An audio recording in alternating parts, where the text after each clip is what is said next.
Bumili ako ng 2010 model in 2026.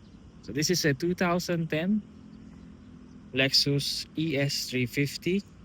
So it has a 3.5 engine, 2GRFE, same sa Camry, Alphard, and of course other models similar sa platform. So I bought this Lexus second hand. Tapos marami tayong pinalitan, like yung lens ng headlight, tune up natin, the engine, spark plugs, automatic transmission fluids, change oil, we cleaned the MAF sensor, total body cleaning, and everything goes. But I just wanna share to you, and I'm proud to share to you, na hindi mahal ang maintenance ng ganitong klaseng kotse. So this is a common misconception pag nakita ng mga mekaniko, especially dito sa Philippines. Pag sabi, oy Lexus, mahal yung mga parts niyan. Believe it or not,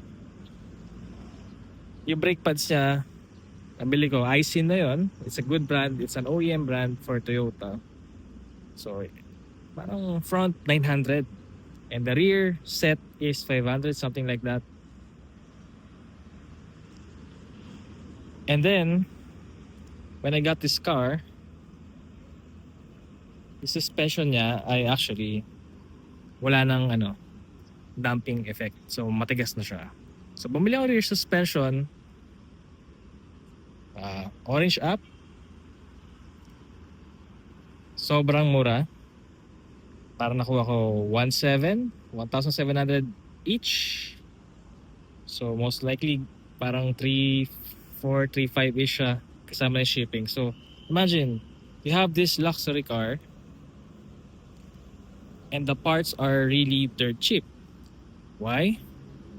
Because underneath this car, or underneath this XV40 platform, is the same platform that we have on a Toyota Camry. And also the lens, pinalitan natin siya dito. Nag-yellow na siya. And the other side naman, nag-crack na. So this lens only cost me parang 2,300 set na. Or parang ganun. Basta, at least 3,400 set na siya. So that's at least 1,600, 1,700 each. But here, nilagyan natin siya ng OEM XB70 na Camry 2021 wheels and tires. So the interior pala guys is this one. So before, it doesn't look close to this condition, and restore lang natin siya. We tried our best anyway, so it has the original mattings pa rin. The rear seats pala, by the way, is here. So, yeah, anyway, going back to the engine.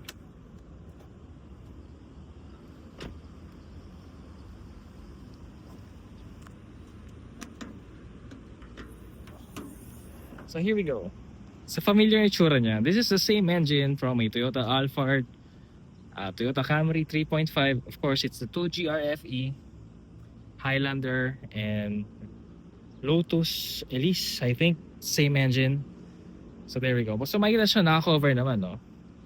Underneath that, or the stickers are, yes, Toyota, of course. So basically, this is a Toyota car. So brake pads, kaya mura siya. Brake pads, Toyota Camry, all the parts Camry, and so on, except of course body. So this car, or this segment, mid-size sedan segment dito sa Pilipinas, is the most misunderstood type of what do you call this, model. Alright, why? Because kala nila pag bumili ka ng Lexus, akala nila mahal talaga. Well, mahal talaga actually parts if bumili ka sa kasa.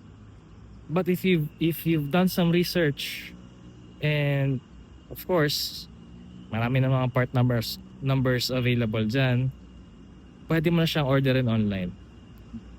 If you know where to look the item, kung alam mo saan siya pwede tignan, makakamura, pwede. If you can DIY, why not? So we changed the spark plugs here, so medyo mahirap lang dito. And then we clean everything, throttle body, what else? EGR. So this engine has 0 leaks. Oh, by the way, nagpalit pala tayo ng engine support, which is this one. Hindi ko lang matanggal, pero look at that. Camry 3.5 2011. And nabili ko lang yan actually 1,200. This car rides and drives like a dream. So it's really a quiet ride. Yung cabin, parin ko lang sa yung door thud niya. Okay, wait. So, yung tulog ng pinto niya ganito. Yeah. So yeah, kasi mas mabigat yung pinto niya compared doon sa Toyota Camry.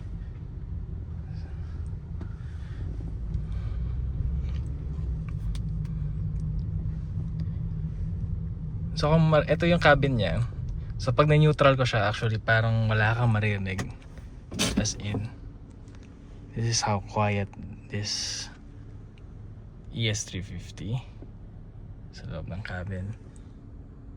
And actually weakness ko talaga tong Toyota beige and everything, although dumihin siya, pero yeah, I think parang para sa akin yun talaga dapat yung interior ng luxury car. Although the interior, hindi ako mahilig maglagay. Yung iba kasi nilalagay nila Tesla touchscreen, something like that.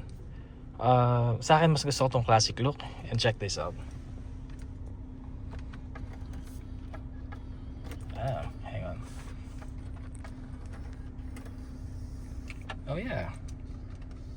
So this is actually working. There we go.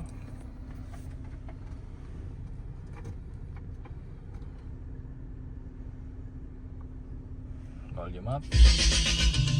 There you go. But I have to cut yung music kasi baka ma-copyright tayo. So yeah, so that's a short video for this car. And see you sa next one. I'll be doing more videos about this car, of course. So this is my newly acquired sedan. And if you are new to my channel, please subscribe if you like some videos like this, car talks, DIYs and everything. Anything goes. So yeah, see you soon. I'll be in touch with you guys. So bye bye.